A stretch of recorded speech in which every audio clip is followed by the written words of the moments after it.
Hello there. I'm Danielle Ralston. I am the founder and head coach here at ND OutLoud. What is ND OutLoud? ND OutLoud is a team of neurodivergent coaches. We are neurodivergent, every single one of us. TBIs, PTSD, ADHD, autism, ADHD, and so much more.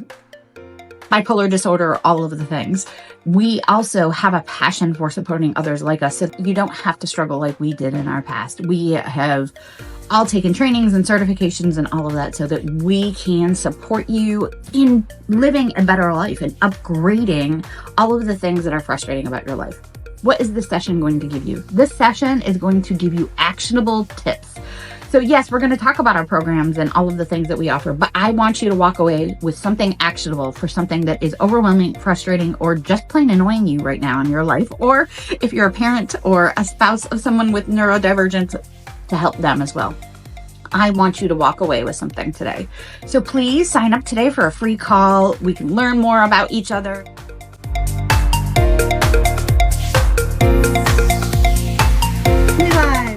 Good morning, everyone. This is Danielle and Katie with ND OutLoud, and we are talking second brains and why the Sunday check-in is like the key to a lot of your success. And then I'll talk about how I handle that too.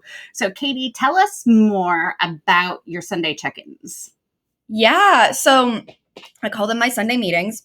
What I do, and I put it on Sunday because that's the day before all of the week begins for me.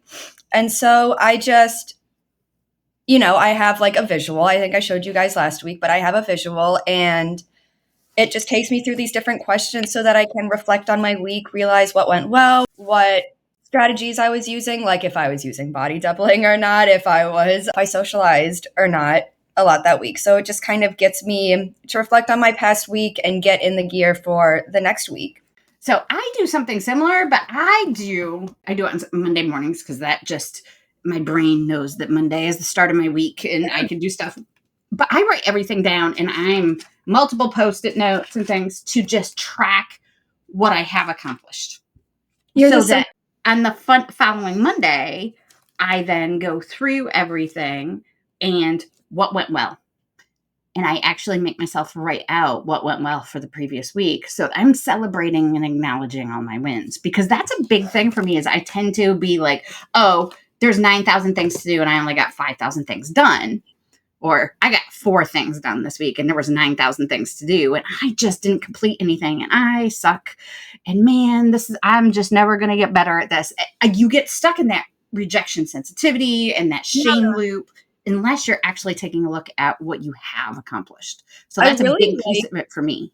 I really like how, and I actually just tweaked my Sunday meeting from what you said. No, I really like how you said, because I have a question that I ask myself, like, I have these little 4 prompts, like I feel ... I learned ... I celebrated ... And sometimes I have a really hard time filling in that I celebrated or how did I celebrate myself last week? But then I just added, I celebrated / what went well for me. Mm-hmm. Because sometimes, I like to celebrate my little wins, like what went well for me. But sometimes in the moment, it's really, really hard. So yeah, my Sunday meeting is a chance for me I also go through, I color code everything that I do. And some weeks are more colorful than others. But I use stickers and I color code and highlight and color code and Post-it notes and stickers and all of the stuff. But that really helps me be able to take a look and see what I actually got done. Because I so often feel like, well, I didn't get everything on my list done, so I suck. No, but what did I get done? The reality is that list will never be finished, or that list is always growing. And so it's impossible for you to set that expectation for. But, also our ADHD brains, they kind of trick us and they're like, oh, but you still have more on your list. So therefore you didn't get anything done. Or, some days because of the way my brain works, because of my hyperfocus, sometimes I just work really hard day after day. And then sometimes Wednesday hits and I'm like, I have no food in my fridge, or I have no more clean clothes, or my sheets are gross. And sometimes I'm like, okay, maybe I need to take a day to get all of the adulting chores done. Sometimes I think, well, you should just get everything done on the weekend because that's what normal people do. Or you should get everything done after work in your house because that's what normal people do. Well, that doesn't always work for my brain because some days I am just so exhausted. I work with kids. I work with people with ADHD, and sometimes after the workday, your brain is just fried.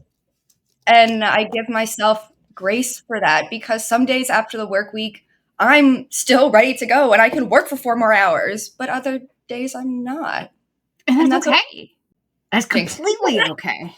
So I love that you have a system for this. And I obviously I have my own system that I've taught people, but what system works for you might work today, might work this week, but I switch my system.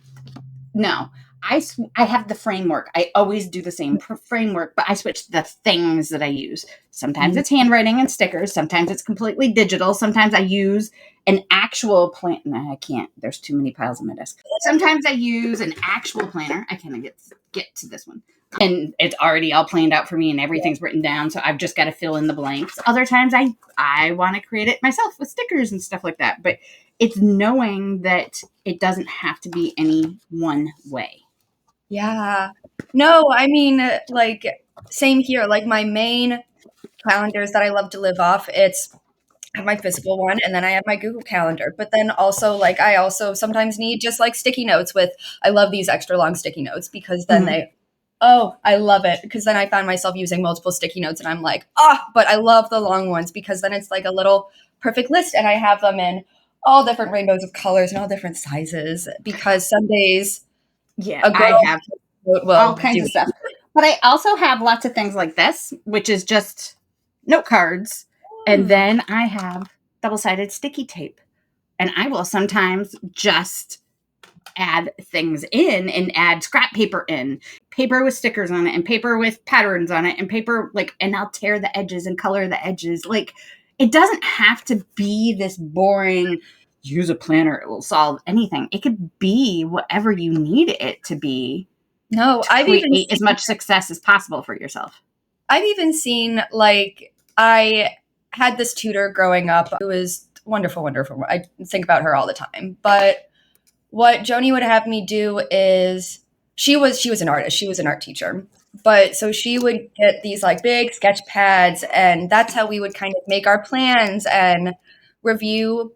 We would create stories out of books. And that was just her way to do it, was having this giant blank page and just drawing doodles, making notes. And that was where I think I fell in love with this idea of, I have to make my planners colorful and bright and shiny for myself. If it wasn't personalized, and I just brought my new one for this upcoming year and I'm so excited to get it in the mail, but it's personalized. It has my name on it. I get to choose what's inside of it. I decide what colors stand for what things. And I change that too, to make it interesting for myself. And, So Tara's with us and she said, my desk calendar is still on February. So there is that. I don't use a desk calendar. The things on my desk, I stopped buying those after a while because they would just, 3 months later, I'd be looking at January still going, yeah, I'm not using that. But I have, you can see behind me a little bit, these are erasable calendars that I can use when I've got something big so I can really plan it all out and stuff. I love that. They're fantastic. But I it's love just that I used to keep with dates and now I just write stuff on it when I want, but it works for some things. Knowing you need a system doesn't mean you have to use the same thing all the time in the same way, even. Yeah. Oh, I have another system that I really like. A dry erase markers, not Sharpies. Please don't use Sharpies when you do this. Dry erase markers on mirrors. Oh, that's fantastic. My office used to be right outside our sliding glass door. I used the sliding glass door to do a launch once and wipe off markers so I could plan it all out. So that's fantastic. Yeah. Like, I don't know, as someone, that's part of my strategies when I catch myself in just work mode and I'm just like going and not thinking about my mental health. But sometimes I'll just write on my mirror, take a deep breath, because what's one thing I know I have to do? My medicine makes me drink a lot of water. So that makes me go to the bathroom a lot, like every hour, if not every, hour. But That means every time I take a break to go to the bathroom, A, it's a reminder to wash my hands because that's something I also need reminders on. And B, it's, I get off the toilet and then I look in the mirror and it's just there. And it's like, oh, you're doing a Oh, great yeah. job. Take a deep breath or, give yourself a hug. Just these little things just make me stop and take a second, be like, okay, you're doing a really good job. Even though today's really hard, you're doing a good job. And then go right back into work. Yeah. And you don't have to function all at the same level all the time. And I think the evaluating what your second brain is giving, your Sunday check-in with yourself, all of those things give you that permission to fluctuate and move what works best for you in those moments. Absolutely. I love that. Well, I hope you guys got a lot out of this week. If you have questions, if you need support, please reach out anytime. If you want to join us on one of our adventures, just check out ndoutloud.com. Link is below. We're here. We're here to make life easier when you are neurodivergent. So just ask questions. Have a great day, everybody. Bye, everyone.